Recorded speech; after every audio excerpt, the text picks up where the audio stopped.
ये student total A हमने कर दिया है। इसके बाद हम स्टार्ट करते हैं बी पॉइंट करंट लाइबिलिटीज। और करंट लाइबिलिटीज में अपने पास क्रेडिटर्स है 4 वीक के लिए। तो 4 वीक के लिए तो रॉ मटेरियल 1000 इंटू 400 इंटू 4, इस प्रकार से इसको मल्टीप्लाई करते हैं क्रेडिटर्स के, और ये यहाँ लिख देते हैं इनका टोटल, और फिर यहाँ लिखते हैं टोटल बी। टोटल बी यही अमाउंट है, टोटल बी, टोटल बी। अब इसमें अपने को लास्ट में क्या लिखना है, required working capital A minus B, required working capital A minus B. तो इस प्रकार से ए माइनस बी करने के बाद वर्किंग कैपिटल रिक्वायर्ड कैलकुलेट होगी। इस प्रकार से ये क्वेश्चन कंप्लीट हो चुका है। नेक्स्ट क्वेश्चन हम स्टार्ट करते हैं, question number 9।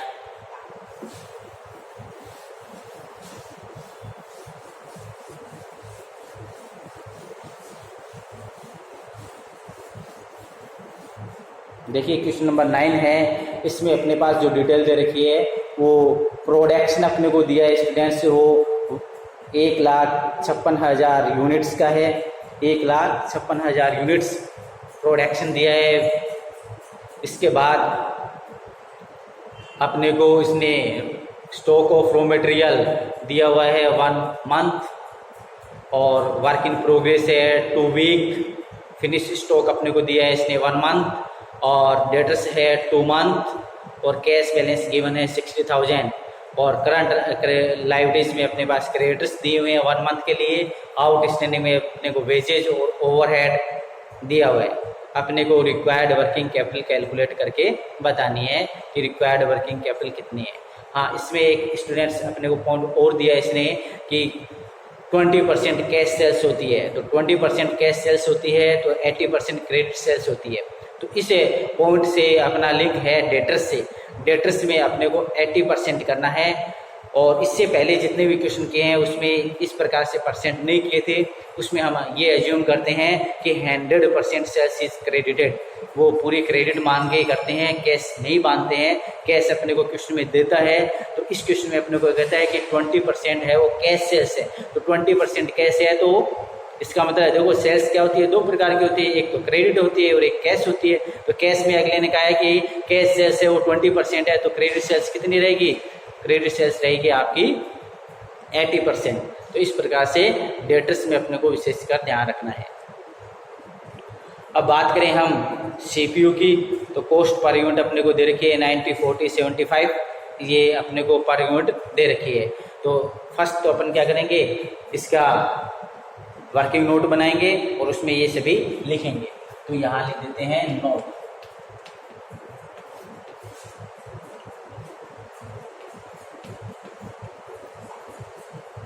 Production in a year equal, production in a year equal 156,000 divide में 52।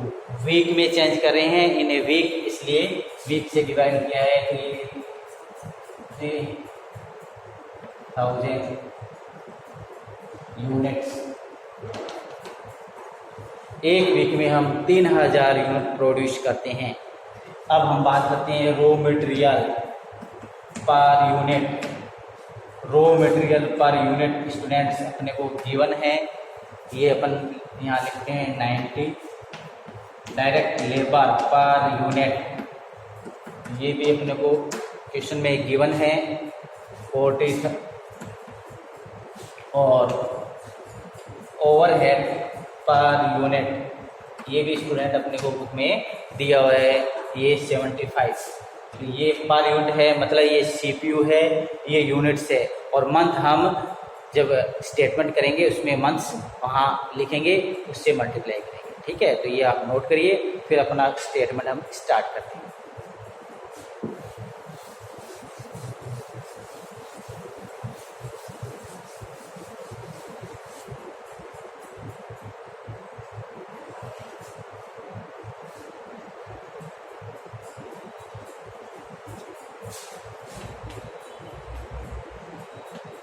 Statement of required working capital। Statement of required working capital. A point current assets. Current assets, अब current assets में अपन बात करते हैं ए point, first point कर देते हैं stock of raw material for stock of raw material. अब स्टॉक ऑफ रॉ मटेरियल है, ये है 1 मंथ, मतलब 4 वीक, तो यहाँ लिख देते हैं 1 मंथ, ठीक है। और 1 मंथ का मतलब क्या होता है, 4 वीक। 1 मंथ इक्वल क्या होता है, 4 वीक, तो 4 वीक के लिए इंटू सीपीयू अपना कितना है 90 इंटू 4, इसे करके अपन कैलकुलेशन करते हैं और ये कैलकुलेशन यहाँ लिखते हैं 10,80,000। सेकंड पॉइंट लिखते हैं stock of work in progress for stock of work in progress for 2 week, for 2 week.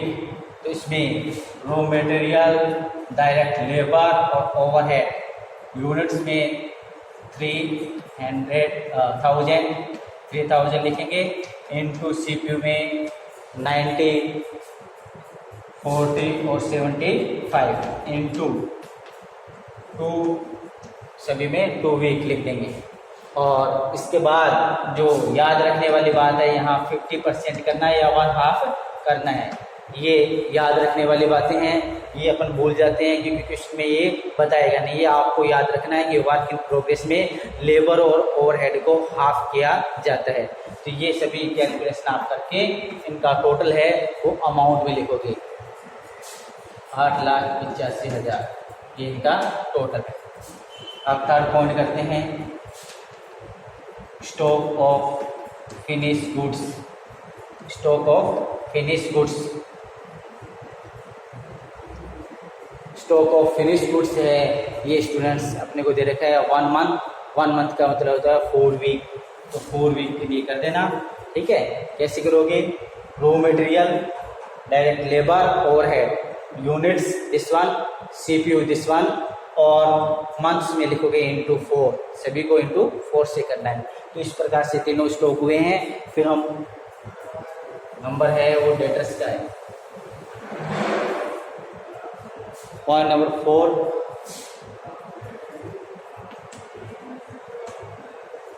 Debtors. अब डेटर्स में स्टूडेंट्स है 2 मंथ। 2 मंथ का मतलब क्या होगा, 4 और 8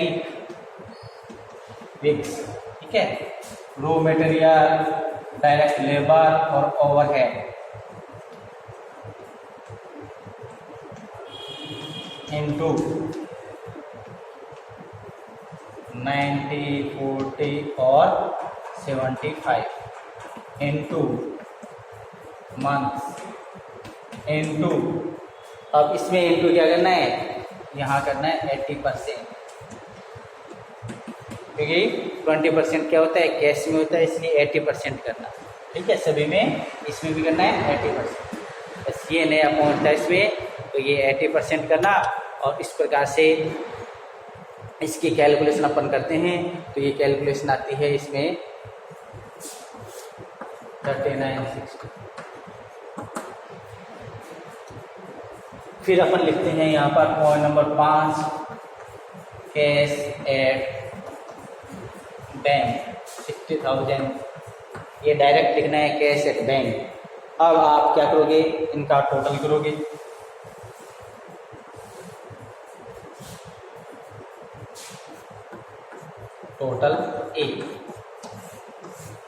टोटल ए में इनका अपन टोटल कर देते हैं,